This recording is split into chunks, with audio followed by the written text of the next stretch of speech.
Meaning of ejection. Ejection.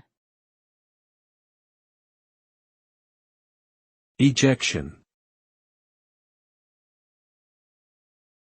Ejection. Ejection. Ejection refers to the process of forcefully expelling an object or a person from a particular location. The result of ejection can vary depending on the specific context in which it occurs. For example, in aviation, ejection refers to the act of an aircraft pilot using an ejection seat to propel themselves out of a damaged aircraft. In sports, ejection refers to a player or coach being forced to leave a game due to misconduct or breaking rules. Overall, ejection typically results in the sudden and rapid movement away from the location or situation from which the object or person was ejected.